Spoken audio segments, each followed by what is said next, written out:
and welcome to the debut edition of ARW Global. This podcast is going to be based around supporters from all over the world, and there's one place to start, and that is America. With me this evening, I have Alex, I have Edward, and I have Randy to discuss a couple of different topics. Some about themselves, some about Liverpool, some about the future, the past, some favourite things. There's plenty on the agenda.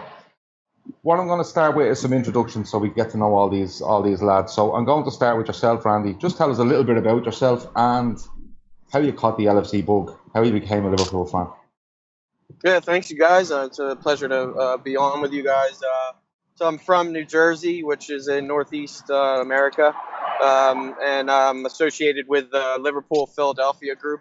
It'd be similar to there's a river similar to the Mersey that separates. It's Delaware River that separates Philadelphia and New Jersey. So we're right across the bridge from Philadelphia. So it takes about a half hour to get to the pub that we meet at, which is called the Victoria Free House on Front Street in downtown Philadelphia. And how I caught the bug was probably I'm 31 and graduated college in 2008. And the last 3 years of in college, I lived with the soccer team. It was a 6-person house, and I played soccer growing up, but it was the only non-player that lived in the house, and that's all was on TV and everything else. And that was really when I, it was 05 was. I mean, I'm sure a lot of people can say it, but I mean that was like what really set it off. That comeback was just one of the biggest comebacks in any sport. And then really in the last couple of years with social media, with NBC Sports, all the games are on. You can stream it. I could literally be at this graduation party that I'm at right now, and instead of being in the car, being on the pod with you guys, if there was a game going on, I could be streaming it right here on my phone. So it's just the ability to you can watch and read as much as you want. So that's there's a lot of other things that have made it take off here recently, but in a nutshell, that's how I'm on board. The last thing would be that I run the Liverpool Philadelphia Twitter account. So all the interaction, I told the lads on here before we came on that we when I took it over at about 130 followers, and now we're up to about 1,100, and we're on pace to continue. I've had a lot of help from a couple other girls from America, Amy, Kate, and Carrie from Orlando. So they've helped me out a lot. So I want to thank them. And but yeah, that's in a nutshell of where I come into play with the Liverpool Global. Yeah, the access you have over there for Premier League in particular is amazing.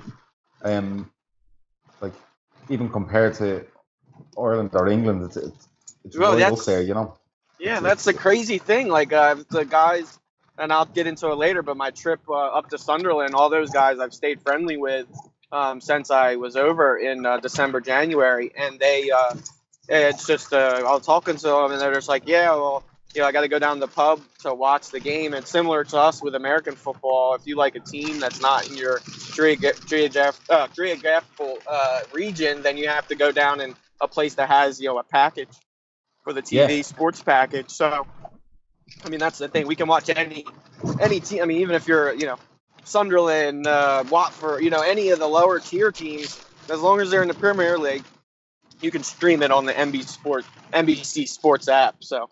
Yeah, no, it really is amazing. Like when we're here, we probably we don't get 3:00 live games.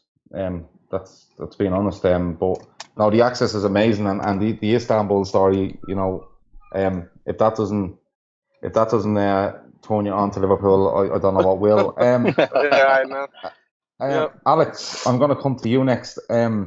Just a little bit about yourself, Alex, and like I said to Randy, what way did Liverpool grab you and never let go? Yeah, I appreciate you guys doing the effort, putting forth the effort to make this podcast. It's a really great idea. I love just being on here with all of you, so I appreciate that first off. Yeah, so I live in New York, and right now, New York City. I've lived in uh, eight different states across the United States, mainly in the southern part of the country. But something that's really stuck out as me is I've met a Liverpool supporter in every single state I've ever lived in, and in every single country I've ever been to. So it really is, a truly global fan base. And yeah, what really got me loving Liverpool all that time ago was watching the midfield that we had in the mid 2000s. Just the style of play, the tenacity that they played with, all the different types of players, just Gerrard and Chabby in particular, and then, just model players with great technique, great. I don't want to use the word character because of, but what I'm getting at, and that's I'll keep it brief, but in short, that's what really got me into supporting Liverpool, and then the bonds that you form with other fans, just traveling to watch matches wherever you're at, that really just strengthens the bond that with the club and everything. And so I'd say just the players and the fans, they were just great. So that's what got me supporting them. Yeah, I like the way you said it. It's a style of play that got you. I really like that. Edward, I'm going to come to you next. Same question as I gave to the other lads. A little bit about yourself and what got you into Liverpool. Yeah, thanks again for having me on, guys. I echo everyone else's sentiments. My mother's Norwegian, so as a child, we'd go visit her family in a little town outside Bergen called Grimstad, and my uncle was a big Liverpool fan, so to babysit me sometimes, he'd slap me in front of the VCR and TV and pop in old VHS tapes, seasons gone by. And I played as well growing up, so I had to pick a team. And so Liverpool was the obvious choice. Otherwise, they probably would have disowned me. And Souness, watching Graham Souness, I was a defensive midfielder, so watching him blow people up was what drew me in initially. And then over the years, finally in high school, getting to go to pubs and watch. There's a place that opened here called Brewhouse Cafe, which was like one of the original soccer bars. And they'd let underage kids come in and watch games. So I'd watch those in high school on the weekends. And then as you got older, as I could before, we started getting NBC and other stuff. But it's been sort of a lifelong obsession that grew with the, expansion of media coverage here, so that now I can consume Liverpool stuff, whether it be on blogs or, compilation YouTube videos or the like, for a couple hours every day. And, never let it go. It's only grown with age. I'm 36 and I live in Atlanta. So kind of in the 90s was when it solidified. When I was old enough to appreciate what I was blessed to be born into. Yeah, like you mentioned Scandinavia there, and there's a massive Liverpool support in Scandinavia. Whenever they go over there, there's a really, really big following. When I got to the Anfield shop for the first time, there was only 2 scarves you could buy with Liverpool on it and a country flag, and one is the Union Jack and the other is Norwegian flag. So really, that was the first purchase I ever made in the club shop, was a Liverpool scarf with Norwegian flags on it, and then I had to tell every Norwegian guy there that my Norwegian is shit. When they came up and started talking to me. Do you guys know Ragnall? Ragnall, she's an author, and she wrote the Liverpool Captain's book. I don't know her, but I've seen her on Twitter. Okay. I should probably say that I'm here as well, because Gav didn't bother his arse to introduce me. Oh, you were just hanging in the background.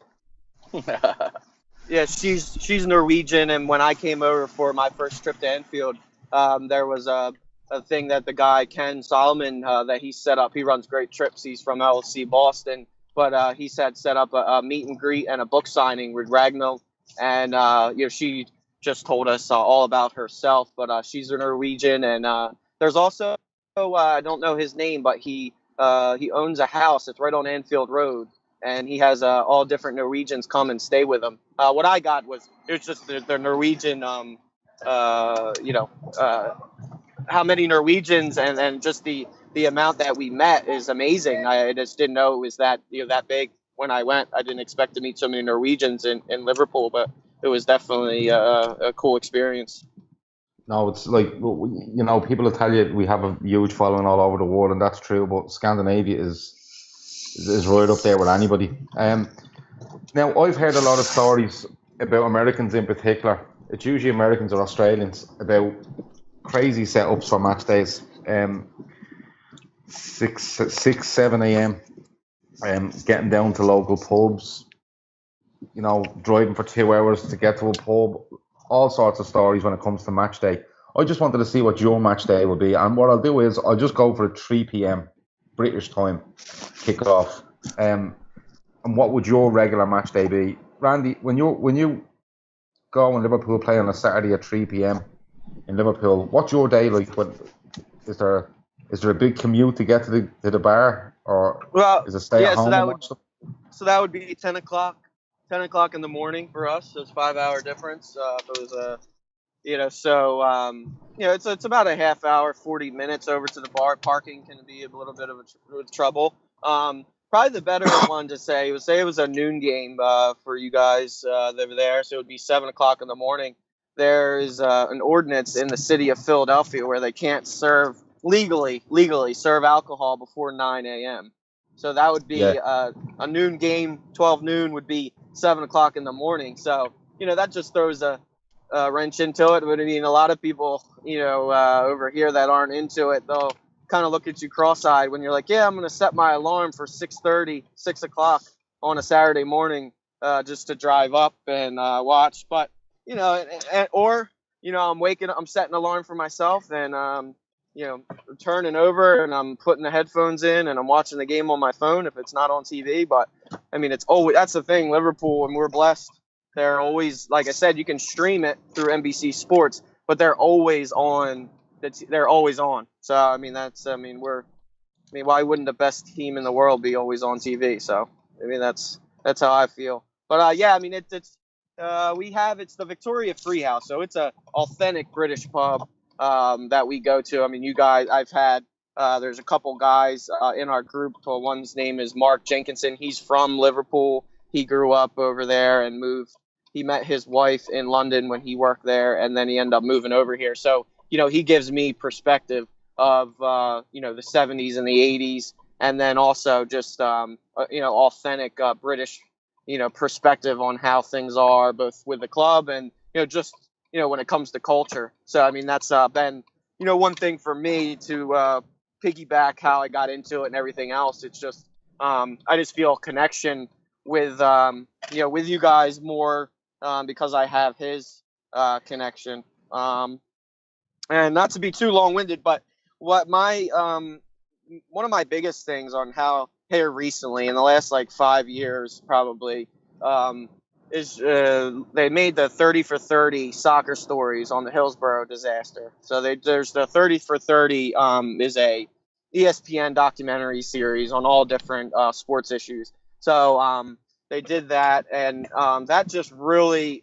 hit home for me because I'm a diehard Philadelphia fan. So, football is Eagles, Phillies, Flyers, Sixers. So, we're a pretty recognizable fan base as far as being diehards. You can ask the other guys; they probably have their thing on Philadelphia. But not to that point. It's just that I feel like I could have easily, if I was born in a different time in a different area, I could have easily been there because I'm always at Eagles games. I'm always going to the big games. So if it was an FA Cup semifinal, I would have been there, and my family would have had to fight for justice for this long. My mom, my grandma, it just really hit home that in another lifetime I could have been there. So I mean that's it just gives me chills just talking about it. So I mean I don't know what the other guys they feel with that, but that just connected me with the club.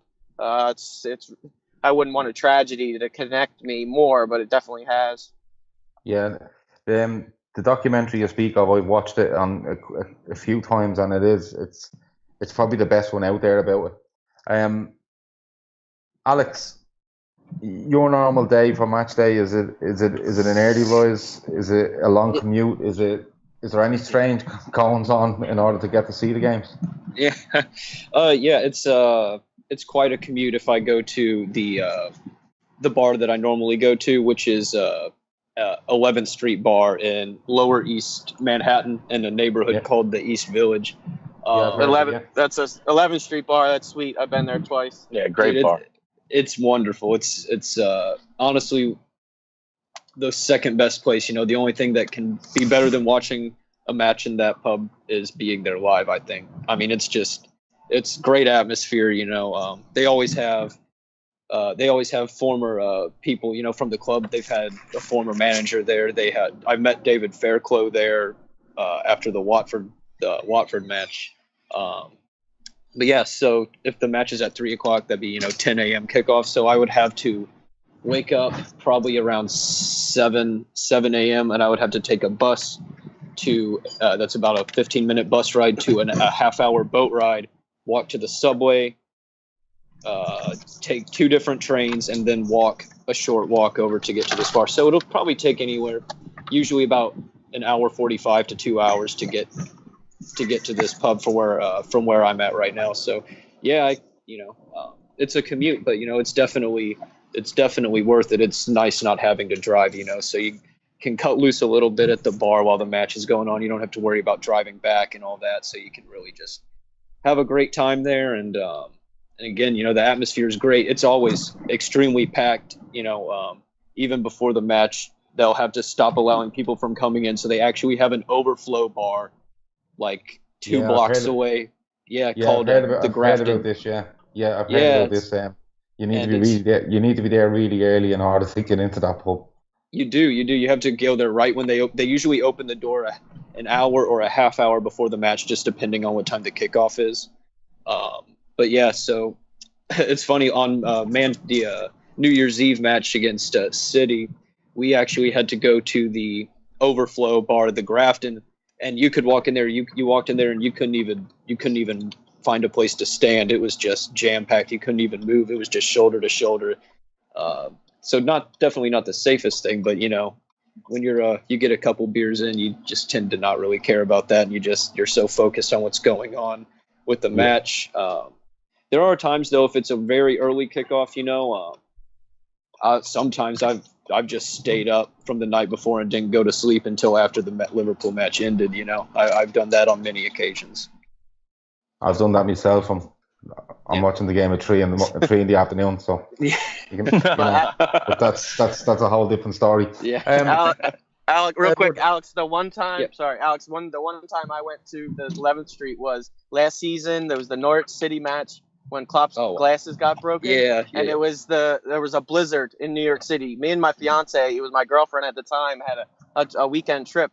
We went to Broadway, saw a show, and we're up there, and that was the morning. It was a 7:30, so it was a 12:30 match at Carriage Road or Vicarage Road, trying to get my stadiums.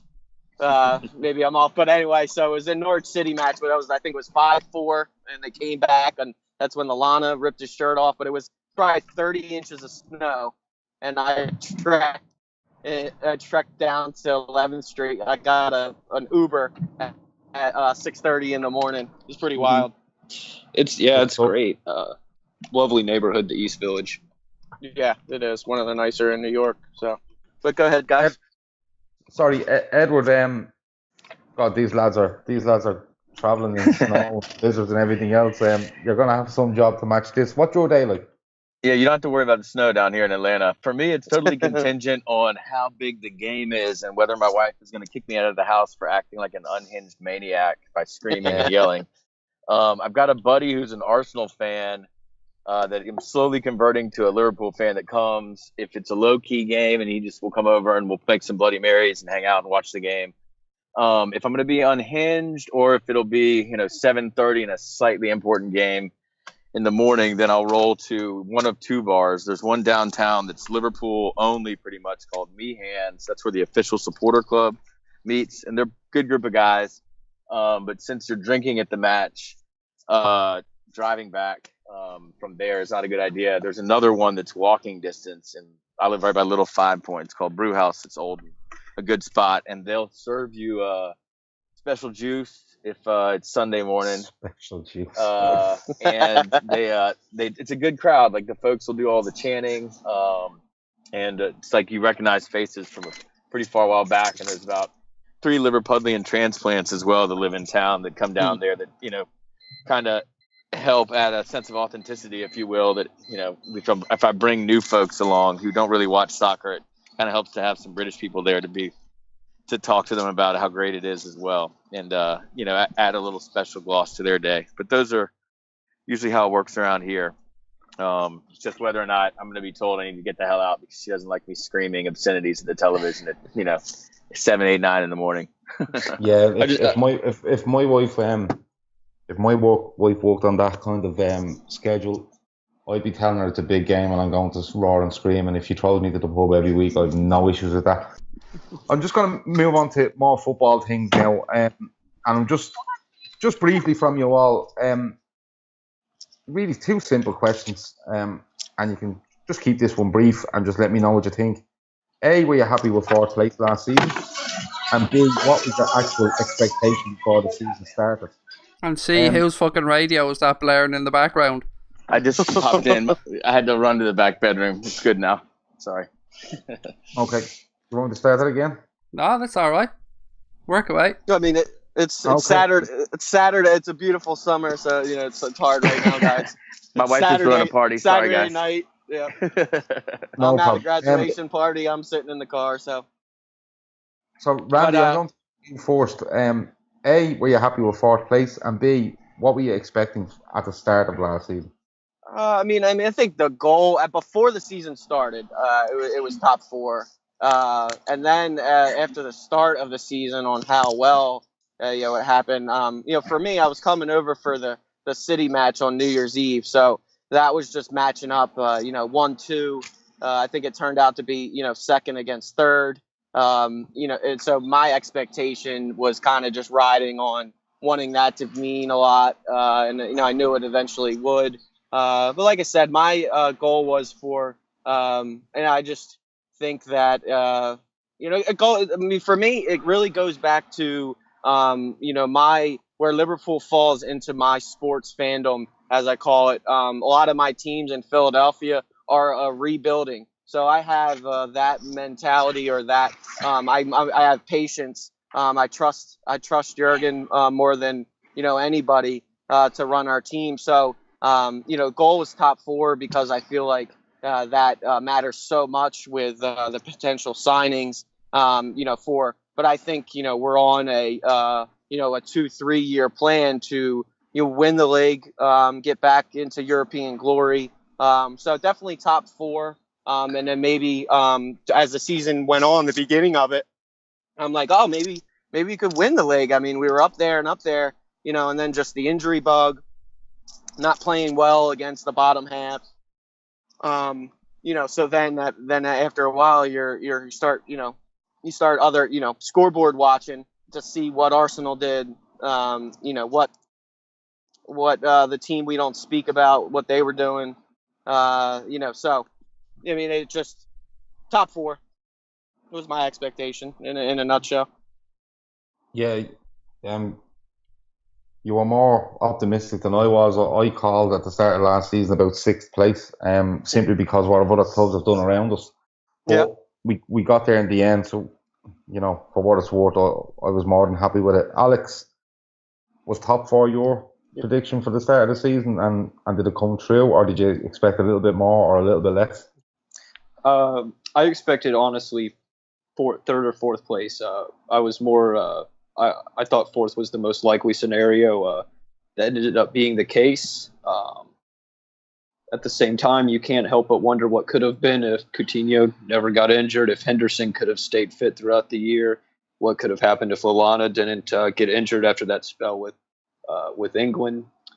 You really have to wonder. And Mane, it's amazing.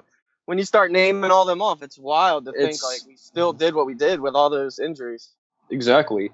Which is why, all things considered, I am very, very pleased with the 4th place finish. It at least gives us a shot, a more likely than not chance. I don't mean to jinx it or anything, but I do think ultimately we will make it back into the Champions League group stages. I think Klopp will have the squad ready to go for when those come up. But all things considered, I'm very happy with 4th place. But at the same time, you can't help but wonder what could have been if all those devastating injuries wouldn't have happened, if Matip didn't have that, if they weren't having that confusion about whether he was eligible to play or not. Yeah, which was bullshit. Totally. Yeah. And FIFA, that should be like the acronym for FIFA is bullshit. For sure. But yeah, happy, but we'll always think about what could have been if all those outside factors didn't come into play. Yeah, I agree with most of what you say there. We looked irresistible for the first 3 to 4 months of the season, and then a mixture of bad form. There's no doubt about it. It was bad form, but there was injuries there, and that's where the squad showed that it needed strengthening. Because if you do lose a few players and you can bring a few in of similar quality, the form stays. At stages, in some games, we look like a team that looked like we never played together at different periods of the season. But no, you got it spot on. So fair play, decent prediction from the start of the season, and it worked out. I agree with you. I think there's probably 1 or 2 teams that may cause us trouble in these qualifiers, but I think with the signings that we're going to make during the summer to strengthen, I can't see us having a problem in the playoffs. I really hope. I'm not saying that, and I really hope that doesn't come back to haunt me. Edward, what was your prediction? Were you as optimistic as the 2 lads, or were you like me, slightly pessimistic? I'm one of those idiots who decides every year at the beginning of August that this could be the year, and it came in second a couple of times, in the past, more than a couple of times. You got Evans coming close, you got Houllier coming close, you got Rafa coming close, you got Brendan coming close, and notwithstanding the crushing disappointment, I usually convince myself something special could happen in the back of my head, sort of, but cautious optimism, I guess. And then by the time December hit, I actually wrote a piece for Liverpool Offside, where I write occasionally and moderate, which basically says, this is it, we're going to do this. And that was right before the December-January swoon, where everything came crashing down and fantastically fucked up. That being said, 4th was satisfying. I'm always, even if I get my hopes up, making top 4 is something I'm content to build upon, and I'm pleased with the finish, and thought we showed some mettle, quite frankly, towards the end of the season to keep our noses to the grindstone and just eke out some results here and there. And eking is probably unfair to say, because if you go back and watch it now, we dominated a lot of those games where it looked like we might have given up goals late, because we're used to doing that, used to fucking it up when we have it in our grasp. So I'm pretty pleased with it and optimistic. I actually have tickets to Amsterdam. I land in September 9th and I leave on September 23rd, and we're going to hit Norway to visit family, and then hopefully get a ticket to that first Champions League group stage game, which will be, I think, on the 12th or 13th. So we better make it past the qualifier. It sounds like a good plan. Yeah, you make a couple of points there, and one thing I will say to you is always go into August believing you're going to win the league. Says the miserable bastard who predicted 6. No, hold on. I predicted predicting 6. is different than thinking. Yeah, right? predicting. Yeah, Edward. You see, you're making a hell of a lot more sense than Craig is. What I mean is, I predicted 6th just by looking at the clubs around us. But at the same time, you have to go into a season believing you're going to win everything. If you don't, give it up. You just give it up, because there's no point. Go and think you're going to win everything. Okay, yeah, there is crushing disappointment, and it happens more seasons than not. But look, that's what it's all about. You made another point as well about the eking, or as you said, some results out. And yeah, we did dominate games. The only problem with them games was when we were dominating, we weren't putting teams away. So we were always giving them that little bit of hope. And what happens with Liverpool fans is, when teams get that little bit of hope, Liverpool fans get really, really nervy. And you can hear it in the ground. It transfers itself onto the pitch. A 2-0 lead is the worst lead in sports. Yeah, but like all of you said, we've got there. we have to be happy with it. Klopp's first full season, he didn't spell a hell of a lot, but we got there in the end. Craig, we've done a lot of podcasts, and we've asked this question to a lot of people, and it's fair to say there's a big majority that are happy with it. Would you agree with that, or do you think no? There's more people there that want us to be better and better and better, even at this stage of Klopp's reign. Well, just before I answer that, there was one thing I wanted to bring up. I seen something on Twitter. I have this weird fascination sometimes with just reading through bios when I'm bored, and I seen one the other day that just made me smile, and it said, "I'm a Liverpool supporter on my CV, so I can let my employers know I can handle any shit they throw at me." I just thought that was brilliant. And I'd say he got the job. To be perfectly honest, because if you can handle some of the stuff that comes with Liverpool, and I mean everything, the whole package, you need some very thick skin, and you need to let a lot of things go over your head as well. I want to move on to one. Sorry, go ahead, Craig. I just think of what you were saying there. I think you're never going to make everybody happy. Like, there's both sides of the argument. They're absolutely correct. As you said yourself, you want to win the league every season. You go in thinking you want to win the league, but you do just hope for a little bit of realism sometimes. And people say that we're the 9th richest club in the world or something like that. But sometimes you just have to remember that football isn't won on paper. It's won on the pitch. Look at Leicester City. We can all want the best, but you just have to be realistic at times and go with the flow. And we've had plenty of good times over the years, so we should be grateful to a degree. But look, there's nothing wrong with wanting the best. So you're never going to make everybody happy. Disagreements happen. That's what makes football so beautiful, isn't it? If we all thought the same way, it'd be boring as shit. Yeah, no, 100%.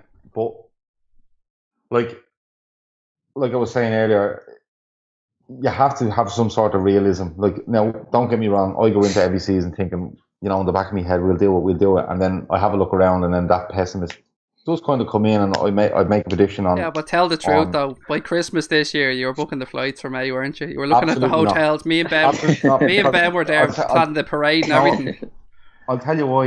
A couple of you have mentioned the Sunderland game, and a good friend of mine, going back, I know him 30 odd years, and he a big Liverpool fan, and he literally from August to December, after every single win, went onto Facebook, tagged me in a status and said, "All aboard the league title train." And that's all he said to me every single week. And I kept saying to him, "I'll tell you what, I'll get on the train if we beat X, Y, and Z." And we kept beating them. And then he'd come back and he'd say, "Come on," and I go, "No." And I refused to jump aboard, because, like you said earlier, you need to deal with a serious amount of shit if you're a Liverpool fan. You just nearly know what's coming.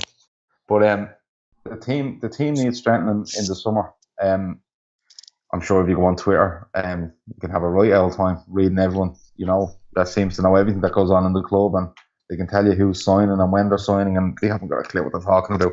But what I want to do is literally really short. I just want, if I was to give you one player to sign in the summer, just one, realistically, we're not talking Messi, Ronaldo sort of level here, but I just want one name from you, of somebody that you would put into this team during the summer. Just give me the name and tell me why, and we'll go from there. Randy, I'll go to you first. Kylian Mbappe. I know it's going all the way for the gusto, but some of the players that what Klopp did at Dortmund, I'm hoping this is what I would sell Mbappe with Marco Reus, with Matt Hummels, some guys that were kind of.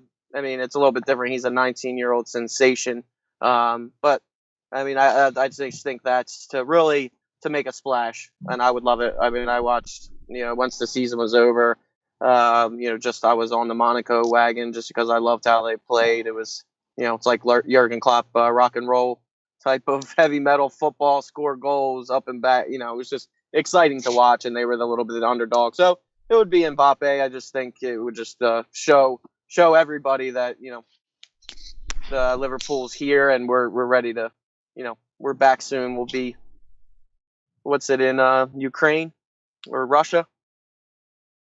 Where's Champions League final? Ukraine. I'm not too sure where the final is. It is Ukraine, isn't it? Yeah. In Kiev. I'm going to let Mbappe. I'm going to let Mbappe in. A lot of people will kind of look at that and say, no, it's not realistic. But I had this argument during the week with a couple of Liverpool fans. When we are linked with him, I don't know how strong the link is because, you know, half the people saying that, like, you know, they don't know what they're talking about. But my the argument one is like Quip yeah, but or something. Are they good or no? No, they're a rag. They're a tabloid rag when it comes to football. I didn't know. But they're French, so as soon as they're French, people think, oh, well, it's a French paper saying it. So you have to be really careful as to who you read. No, for sure. But my argument on Mbappe is, we go in for him, and people say, oh, you're being stupid, it's never going to happen. If we don't go in for him, Liverpool fans in particular will question and say, oh, why aren't we in for him? We're Liverpool. So you have to be quite careful over that one. Just on Mbappe, I just always find it funny that he could possibly be the world's most expensive footballer this season, and his mammy still drives him to training. I love that. That is wild. I know. Yeah, but I don't. I mean, what is your? There's nothing against it. I just think it's beautiful. I mean, don't you think what I said about him with Dortmund, like just how Klopp developed like certain players that were either on their way down or unknown, and now I just think his reputation. The thing about this chap is his reputation is through the roof. It's not as if you're going to take him for 15 million from a mid-table French team, and he's going to explode. He's right up there already. Real Madrid have been tracking Mbappe since he was 14. Yeah, wow. So it's definitely different. He's no surprise to anyone. Alex, I'm giving you one player as well. Mbappe is probably the top of the three when it comes to just verging on unrealistic. But who would you go for? Yeah, honestly, a lot of people will say Van Dijk or Salah, but I think another option at striker would be absolutely wonderful. To have someone like, I guess, Lacazette would be great to add, because Firmino, he's that false nine striker, which I love Firmino. I love his work rate, but I think it would be great to have another option to deploy there, just to be able to vary up the style of play. What about Daniel Sturridge? Sturridge is fantastic when he's on form, but he's a player. He has to have a run of games to get in. Yeah. And it's like you're not unsure if you can even get that out of him anymore. You can't trust. You can't trust him. And then Origi, we could possibly develop Origi, but he's inconsistent, and he's still young. You shouldn't have mentioned Origi to Gav. Yeah, you're in trouble now, Alex. Go on, I'll let you finish. No. Okay. Yeah, so I'd say I think Lacazette, Salah certainly, and then would be another option for my pick there. One other thing I'd like to add about, people always mention how Klopp, developed all these players, which is correct. He did develop a lot of these players, Lewandowski, Hummels. But at the same time, it wasn't exactly all Klopp that did that. Dortmund have Zorc, and I'm unsure if Michael Edwards is our Zorc. I'm very skeptical about if he has that ability to find those very young guys that you can get for very little and develop into these world beaters. Well, no, I like your shout on Lacazette. I really like him. He is a really, really good striker. But when I watch him, the one thing I do like about him is he's able to drop off like a Firmino can, and he can play that sort of position if he needs to. But then again, if you need him up there scoring goals, he's pretty well lethal when he needs to be. Just your point on Zorc. I don't know whether you listened, but we had an FSG pod during the week, and Matt, that works with us at ARW, actually spoke. I think he spoke about Michael Edwards quite a bit, didn't he, Craig? Yeah, he did. He definitely did his research on him anyway. I think I know where you're going with this, but I'm going to let you go. No, I'll tell you where I'm going with this. Klopp loves him. Klopp loves Michael Edwards, and the reason he likes Michael Edwards is because when we were going in for all these different type of players a couple of years ago, it was actually the players that Dortmund were going in for as well. So he has a very similar view on players as Zorc would. So I think with him working together with Klopp, especially this summer, I think you may see these signings that Dortmund may have been looking at, but we will get. So that could be a relationship that could be really good for us in the next couple of years.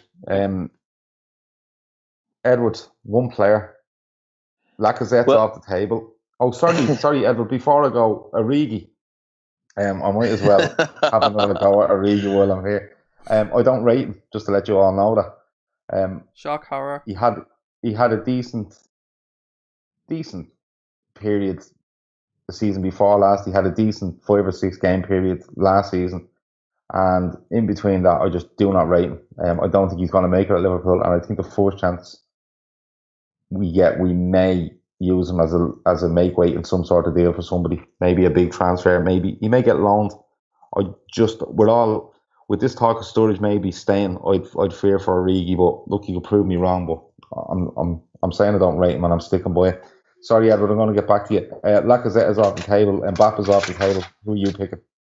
For me, it would come down to probably Van Dijk or Naby Keita, or an all-action midfielder generally, and I probably just really want Van Dijk or somebody else like that. I don't play a lot of FIFA, and I watch Champions League, but no other leagues. So I'm sure there are other, dominant ball-playing center backs out there if the Van Dijk deal can't get pushed across the line. But I would really, I don't mind Dejan Lovren.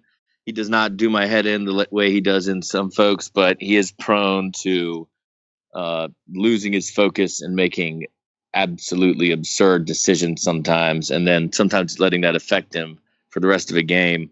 And I just don't want him to be our first choice center back pairing with Mati, who I think is great and would benefit from having somebody alongside him with whom he can form a partnership, and they start being able to communicate better.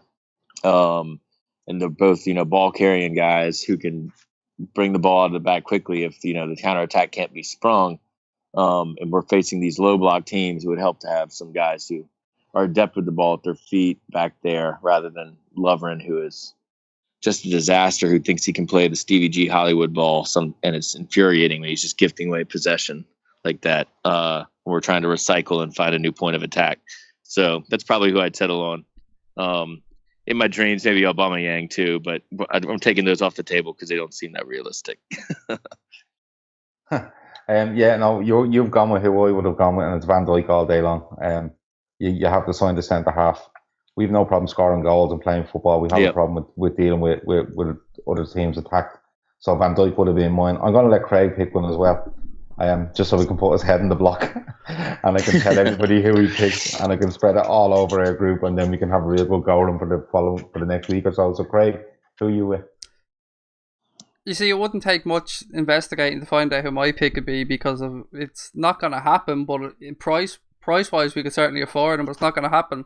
Mine would be Marco Verratti. I'm in love with the guy. I love everything he does with the football. Yeah. I just think he would sort out our midfield. Love him. So, yeah, simple for me. Quick answer.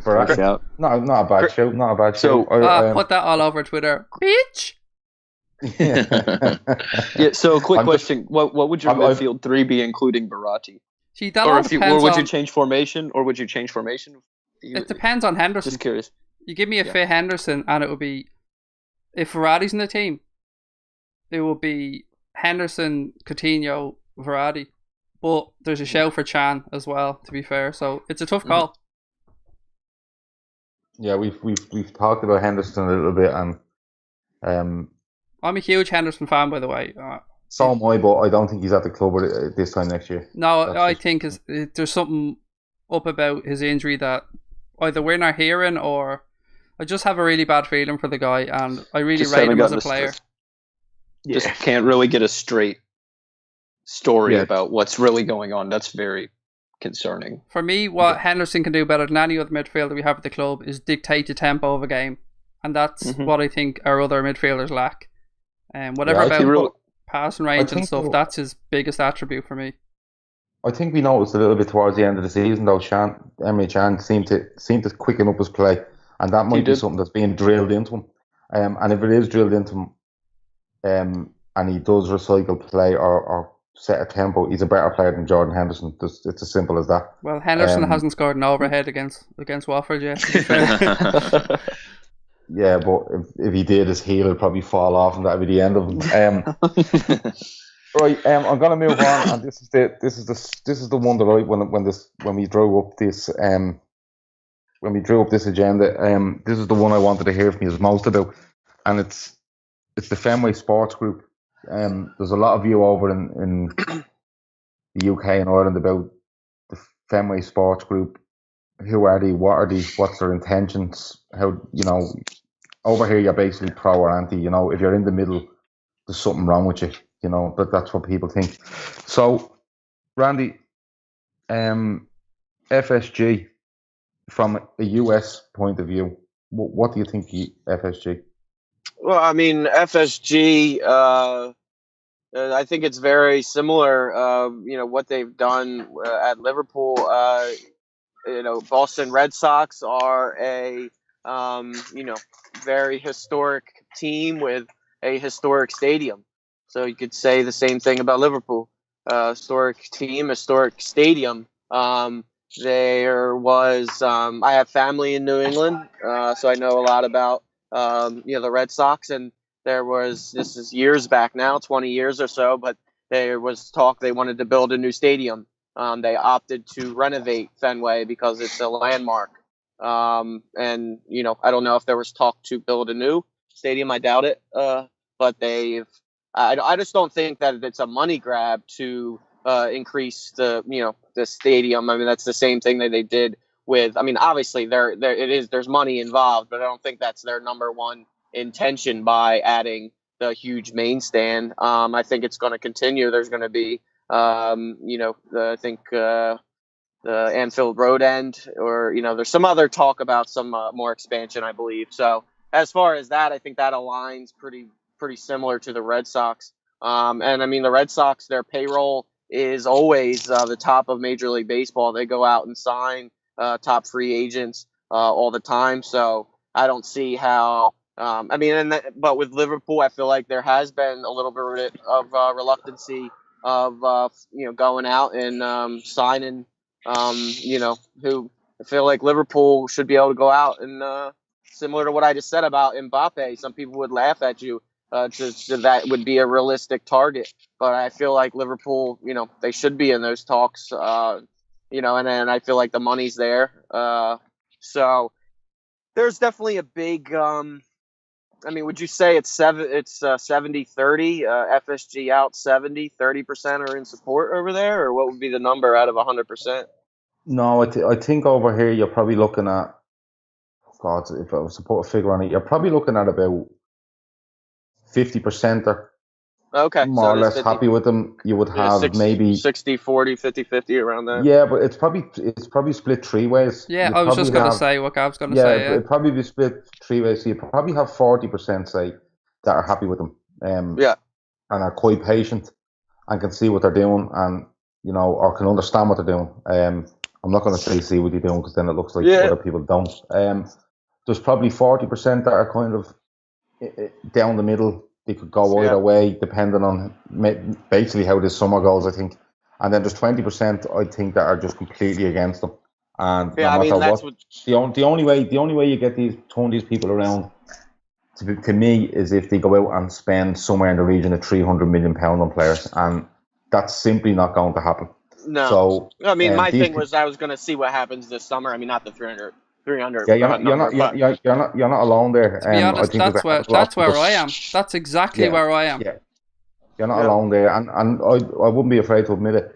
If Liverpool go out this summer, and I don't speak net spends because I don't believe in them, but if Liverpool went out this summer and spent £90 million on players, regardless of what they bring in, you would seriously have to question what FSG are at.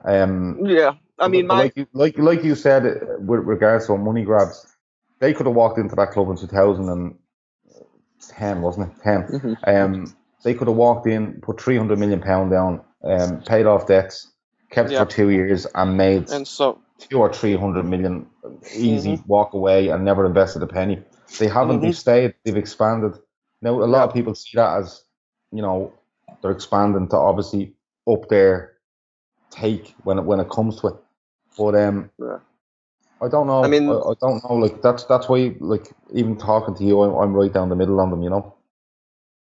yeah, and then the last thing would be that, I mean, because they're American owned, they have an American tour every year. So if you wanted to travel to, they've been at Fenway, they've been at the Rose Bowl in California. So I mean, that's an opportunity for fans, because not everybody. That's the thing with America. Not to get into another topic, but people don't travel abroad. Not as many people travel abroad as maybe they could. So just for Liverpool, for give them the opportunity to travel to make a vacation out of it, is definitely a benefit for us over here.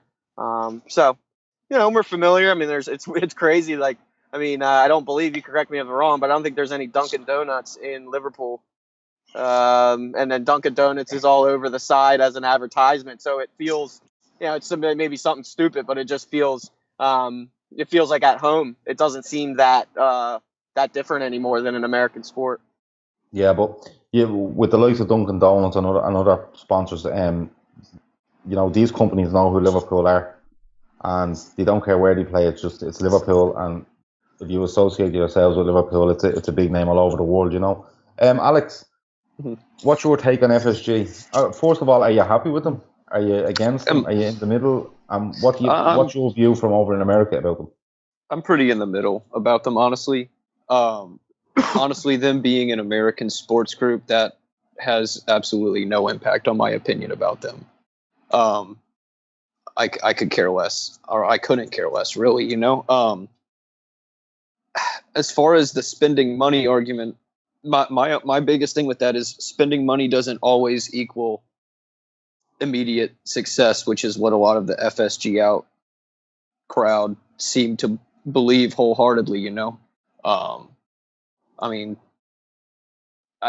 Just look at City. Look how much money they've spent the last couple summers. And I know that they have been successful recently, but not in these past few years. I think their squad has underachieved.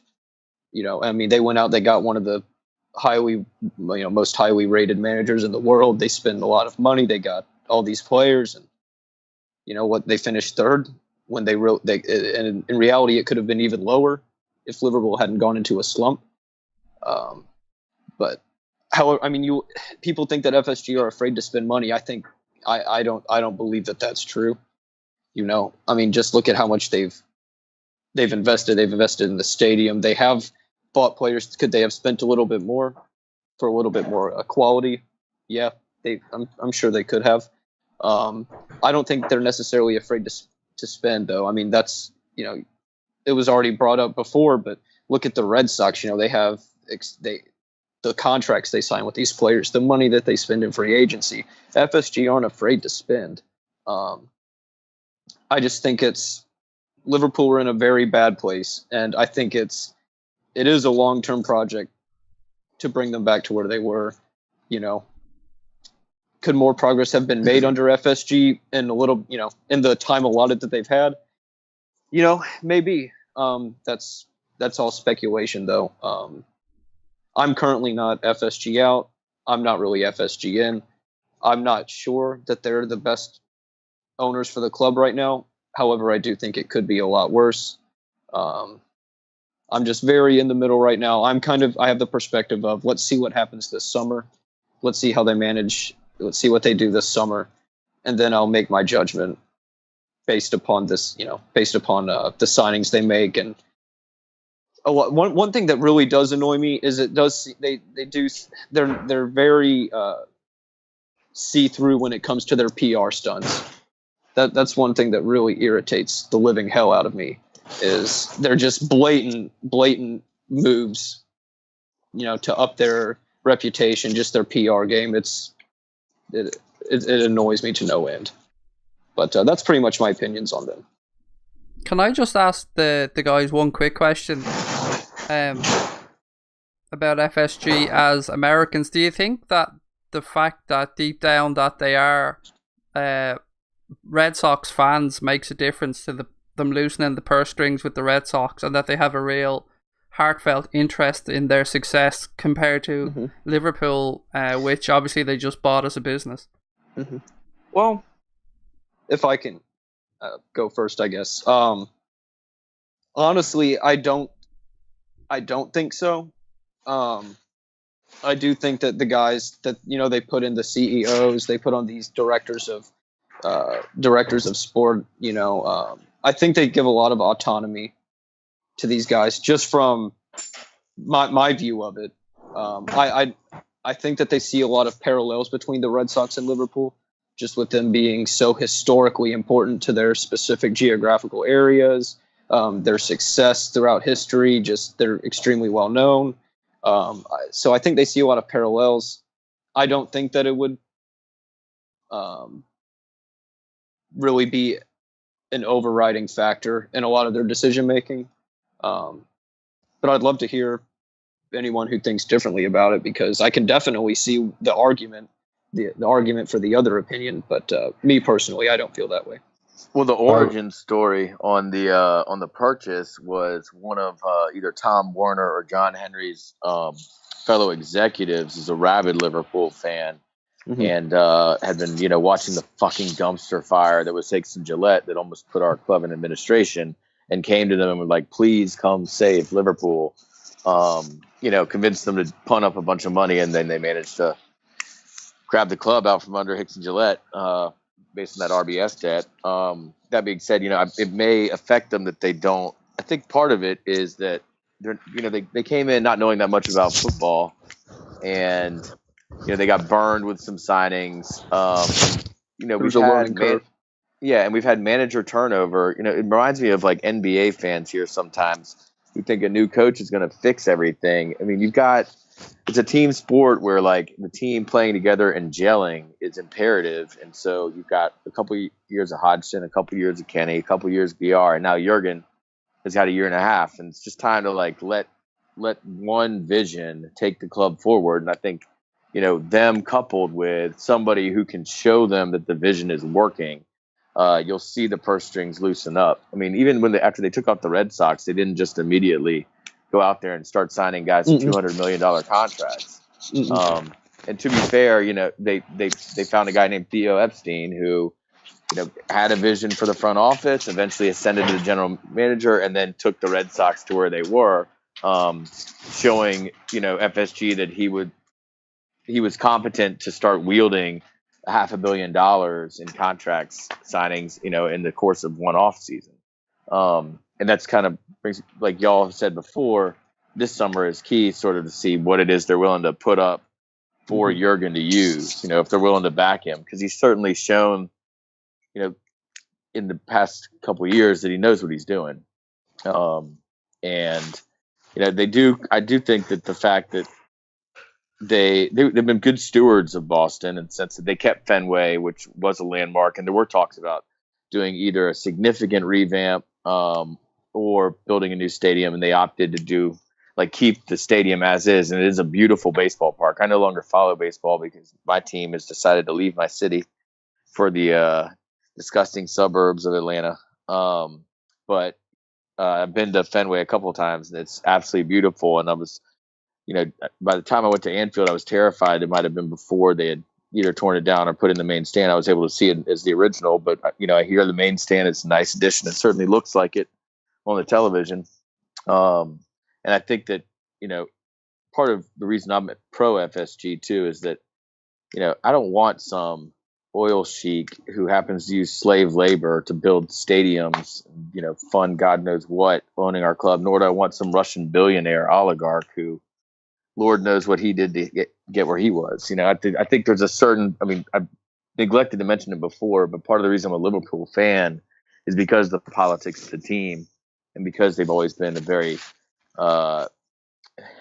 left-wing, poor man's club type of thing. I think it's very hard to divorce the politics of Liverpool from the fandom thereof, and I just have no interest in being owned by somebody who just goes around splashing cash and cutting loose players and buying championships. It's just not a team I really want to cheer for. It offends me that there's a bank as our logo, quite frankly.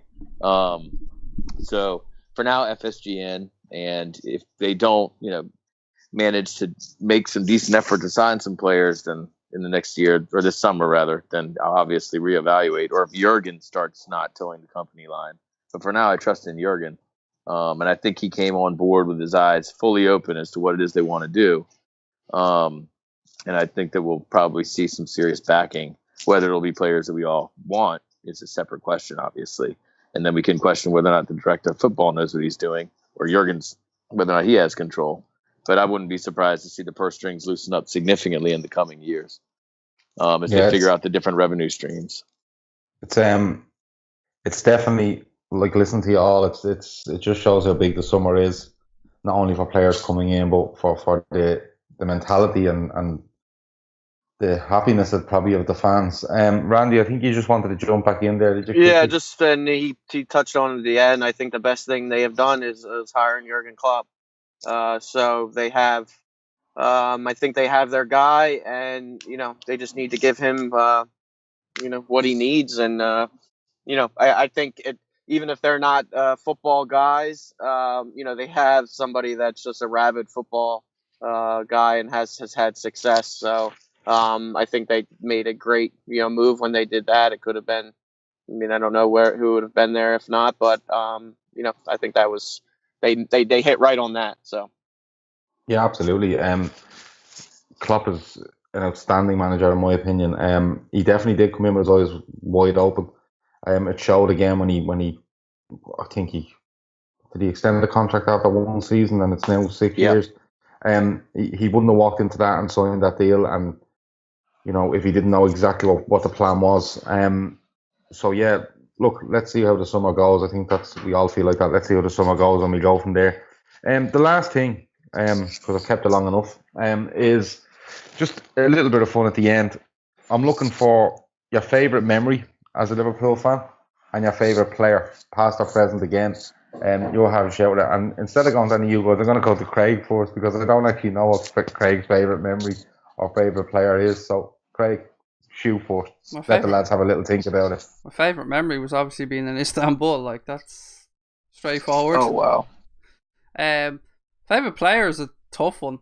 There's a few, but I'd probably go Fowler if I'm pushed. But Suarez would be far behind, if I'm being honest. I don't care what people say about him. I loved him. I think if ever there was a player you wanted to show your son, go out and play every game like him. Just give everything. If you're 10-0 up, 10-0 down, doesn't matter. Annoy the shit out of everybody. Just kick the back of their heels. Give it all. Love him. You may need to edit a few bits out where he starts eating people, but other than that, he's okay. Man's got to eat. I go second, just so the lads have a good think about this. I'm only doing it in case I'm robbing somebody else's. Favourite memory is probably the Cardiff Cup final of 2001. Yes. Arsenal absolutely bossed us that day, and bossed us. How they only 1-0 up was unreal. Owen equalises and gets the winner at the end. It was phenomenal. Really, really good. People say Istanbul, different things. That one for me was unbelievable. To see that away end go off like that when the second goal went in was unbelievable. Favourite player of all time is John Barnes, without a shadow of a doubt. Barnes in full flow was just unbelievable. And tight as shorts in world football as well. Yeah, he was unbelievable. How he ran in them shorts was an achievement on its own. Never mind kick the ball. But in full flow, John Barnes was an absolute machine. He had everything. He got kicked up and down the pitch. He was able to play up front. He was great in the air. He was quick, skillful. He manipulated the football like I've never seen anyone manipulate football. He was amazing, and he will go down as my favourite player. If you ever wanted to bring a guy over to the States, by the way, lads, for a show or you're doing a Digger is the way to go. Yeah, he's brilliant. He's great value, but it's he was just an unbelievable player, an absolutely unbelievable player. And I think in today's game, he's absolutely look. There wouldn't even be a question over Messi or Ronaldo, because I think he'd take the two of them apart, because he has absolutely everything. And he'd be so much more protected in today's game than he was in the late 80s, early 90s. And also, during that period as well, racism was rife in football at that stage. Oh, yeah, he was having... Yeah. But look, I'm not going to discuss what happened to John Barnes, because there's idiots out there that like to hear it be discussed and be happy for it, but I'm not going to do it because he don't deserve a mention. That's being perfectly honest. As to what he done towards John Barnes. No, what I was trying in a to get football at though was even They under all played this through all that. pressure, he played through it and performed like he did. Like, Yeah, well, is where I was going. oh no, yeah, no, yeah, right. I mistook what you were saying there, but like, it's not even that. He was billed as an England player, playing for England at Wembley. It's where do you go from there? But that's enough for me and Craig. Right, here we go. Favorite memory, favorite player. Randy, you're in first. I mean, favorite memory. I mean, the Istanbul is, that was before I got to Anfield. But I mean, literally, when I walked up the steps and walked out, and it was just everything there, and seeing Anfield and looking over at the cop, and then singing "You Never Walk Alone" for the first time, and it gives me chills right now. And then I didn't know at that time. I mean, but that game, Genie's header against City on New Year's Eve. And at that time, I didn't know I would get up to Sunderland. But that whole trip, I rode 3.5 hours up to Sunderland. We stopped in the town name, and you guys should probably tell me, but it was Bob Paisley's hometown. We went to his memorial. We stopped, and then we were in at the Bob Paisley community center, and they have for all the Sunderland away matches, they have it's like a stopping point. They have lunch there, and everything like that. And then we went up to Sunderland, and just being in the away end I've watched it on TV so many times when it's 40,000-50,000 in a stadium, and then just to be with that 2,800 Liverpool supporters, and when we scored to go up 2-1, I mean, it was 3 rows of all the guys that I rode on the coach with. That my tickets, me and my fiance's tickets, weren't even near them. They told me just to come with them, and we were jumping. People were falling down rows, just celebrating like something. The biggest thing I can compare it to, I was at when the Philadelphia Phillies won the World Series. I was there, and that celebration it's crazy how just a 2-1 goal in a game against Sunderland could equal something of that celebration, but it was just so much fun. So I mean, that whole trip for me just was Heat in the Hole or somewhere like that? Is that the name? Yeah, of the place? Heat in the Hole. Yep, exactly. Yep. And so I mean, it was just I got so much history, and it was just the whole trip. And then my favorite player is got to be Suarez. I still love watching him. It's just he's just amazing what he can do, and just that year, just that 3S runners, Sturridge, with, Suarez, and Snake. Exactly. So it was just exciting. The most recent, really exciting year we had. So I mean, Suarez still. I wish we never had to get rid of him. Yeah, no, Suarez love. How would he be? We're talking about we need a striker. How would he be in Jurgen's? Yeah. Oh my gosh. Oh my God. Suarez is special because, like Craig said, his will to win is just second to none. But with that, he had the game intelligence. He had the skill. After his 4th season, when he hit post or crossbar about 76 times, he found his finishing then as well. Kenny. So the goals just flew, especially in 13, 14. Alex, favorite memory, favorite player. Now you can pick if it's Suarez, if it's any of them memories you've heard before. That's fine. You walk away. I gotcha. Yeah, it's such a hard question because that almost changes with the day, with the particular way I'm thinking that day. Also, I'll start with my favorite memory. It's my favorite memory because it's almost around the time that I first started really following the sport, because here it didn't. The sport is still growing here in the States, and so back in 10, 11 years ago, it was really not many people followed it, but just that Gerrard strike in the FA Cup final against West Ham. Mm-hmm. What a goal! Yeah, that still just sticks with me to this day. Did you ever hear his story about why he hit it? No, I have. Well, actually, I might have. Was you go ahead and tell it though. He just said he was too damn tired to run any further. That's what I thought. He just had to hit it. Just too tired, so he figured he might as well have a whack, right? Might as well just have a whack. And he scored some phenomenal goals throughout his career. But that one really just stuck with me.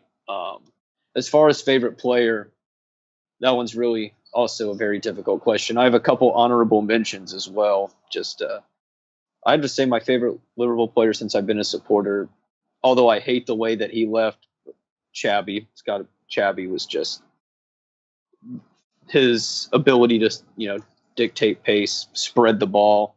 Although he lost some of that in his last, especially the pace in the last couple seasons. And I mention him right now, especially because, he's officially retired now. What a player he's been. What a player he was for all his clubs. I despise Real Madrid, but, he had a fantastic run with them.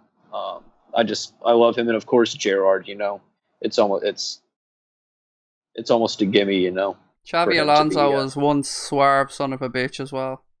Yeah. Yeah, pretty incredible in every regard. Just fantastic player. And an honorable mention for this current squad.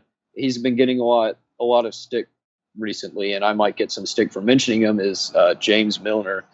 What a model professional.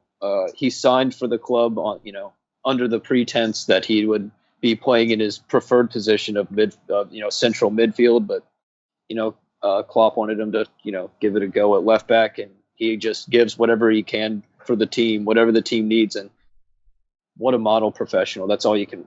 Great player. That great mentality that you have, that's just say, well, it's not exactly what I want to play, but whatever the team needs, I'll contribute the best I can. And that's just something that I feel like is sort of missing in today's game. I have that exact same feeling about Lucas Leiva. Yes, for sure. Him Thank too. you. Yeah, but hold on. Yeah, but your feeling is unhealthy. At least Alex is measured. Yours is unhealthy. What you mentioned two players there, Gerrard and Alonso. Gerrard's up there, one of the best players, if not the best, that's played for Liverpool. It depends who you speak to. Alonso was as they say, a Rolls Royce of a footballer. But in the end, he got the career he deserved, I think, for the sort of player he was. For sure. And I know I'm not Real Madrid's biggest fan. I liked when he went to Bayern. You could see him. He really got into the culture over there, and absolutely fabulous player. Edward, I'm going to finish up with you, and you can pick players that the lads have already picked. You can pick memories the lads have already picked, but it's your memory and it's your player. So who are you going with? Well, number one memory was I was at the 5-1 talking of Arsenal in the title challenge season. It was my first time at Anfield.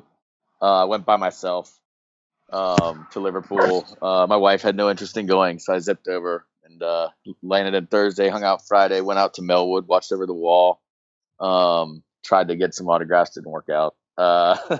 Acted like a 10-year-old kid. And then went to the match, and it was the greatest day of my life. What a game, man. What a game to pick. I just serious sports game. It was incredible. I've never seen anything like it before. Just 20 minutes in, I was just like laugh crying.